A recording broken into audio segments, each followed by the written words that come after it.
Monsieur Kourouma, bonsoir. Bonsoir. Vous allez bien? Bien. Quelle analyse faites-vous des propos tenus par Dr Ousmane Kaba faisant allusion d'un pouvoir de Malinké en Guinée?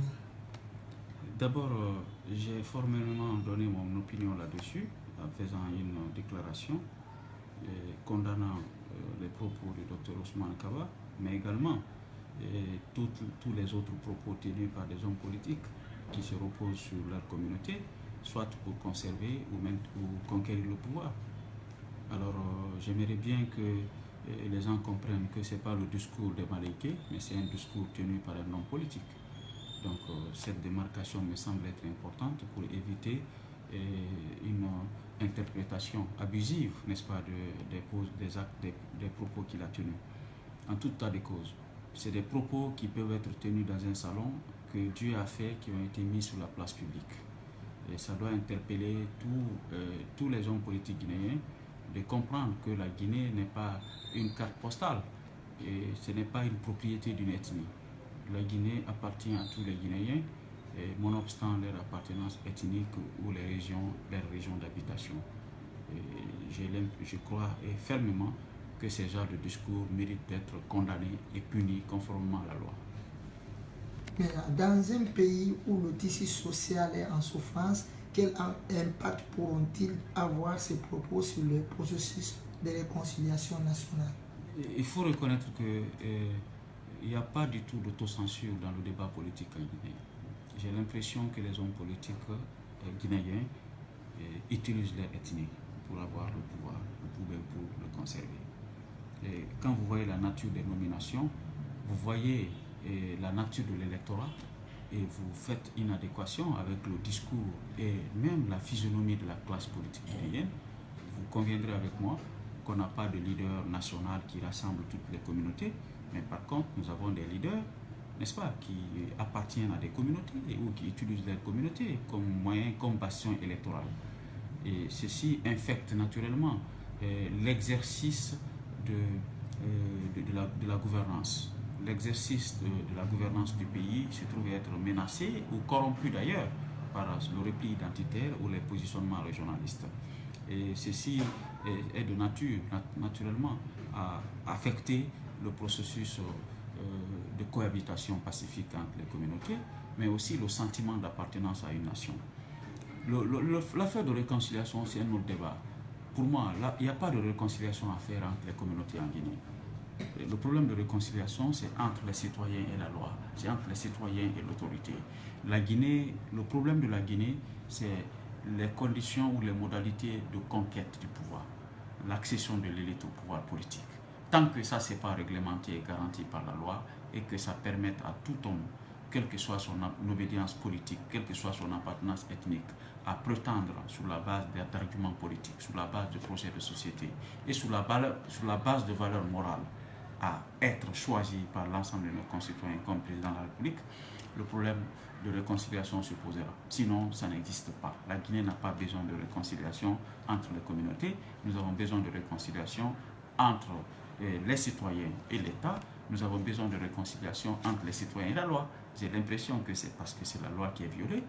C'est parce que la loi, la justice ne protège pas tous les citoyens de la même manière. C'est parce que l'autorité publique est exercée, n'est-ce pas, avec une certaine affiliation communautariste ou ethnique. C'est pourquoi il y a un problème. Donc ce problème ne peut être réglé qu'à travers un changement de paradigme dans la gouvernance politique, mais également l'éducation civique.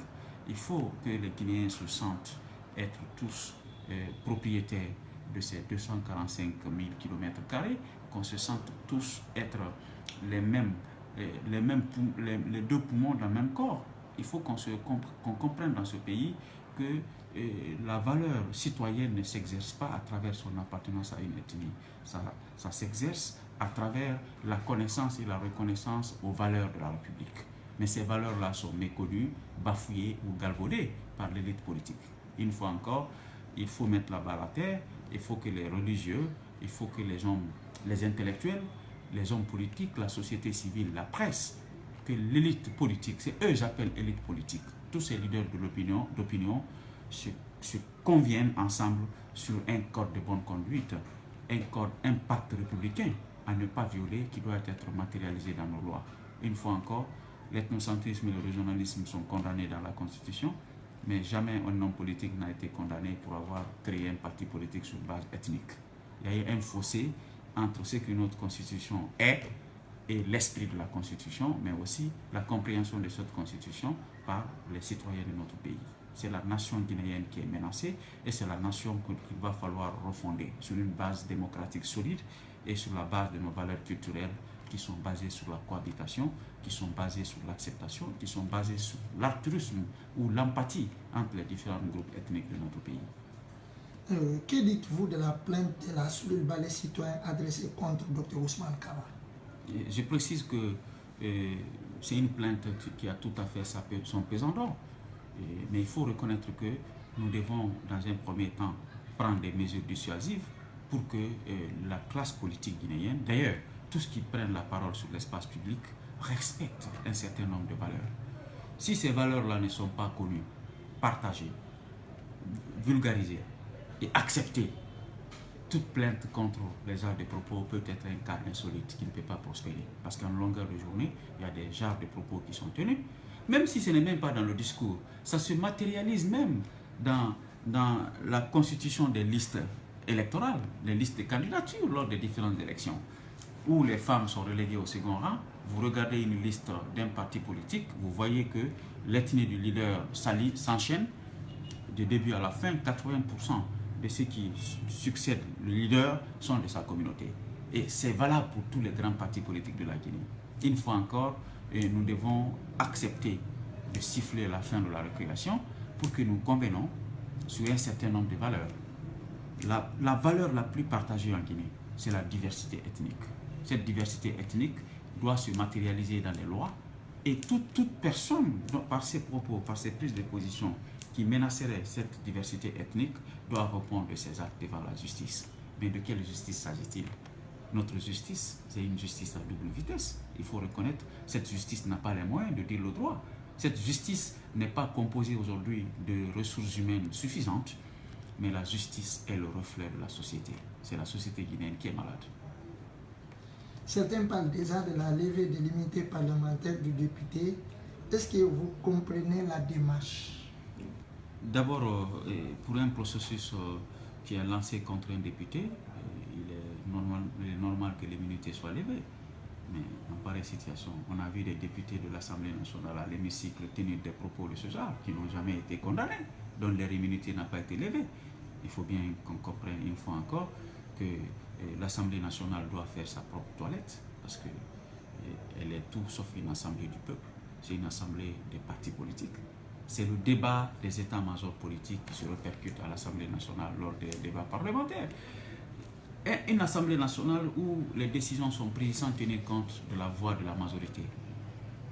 Une fois encore, la levée de l'immunité est un préalable pour toute action judiciaire contre un député. Mais toujours est-il, je pose la question de l'opportunité de cette poursuite judiciaire à un moment où, dans le subconscient de la majeure partie de nos concitoyens, on ne considère pas ces genres de discours comme un discours de violation du droit. Parce que c'est toléré, c'est banalisé, c'est totalement accepté dans la société.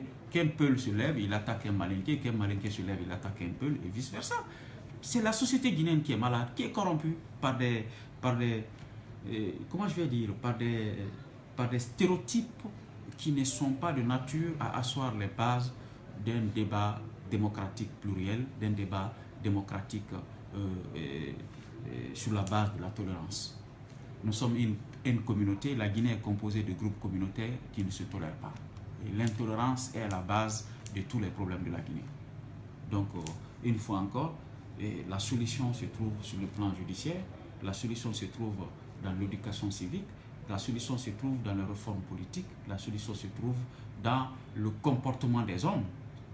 N'importe qui en Guinée peut prétendre être président de la République. N'importe qui en Guinée peut prétendre être ministre. Nous sommes une société où il n'y a pas du tout de critères sur la base d'un certain nombre de responsabilités ou de positions.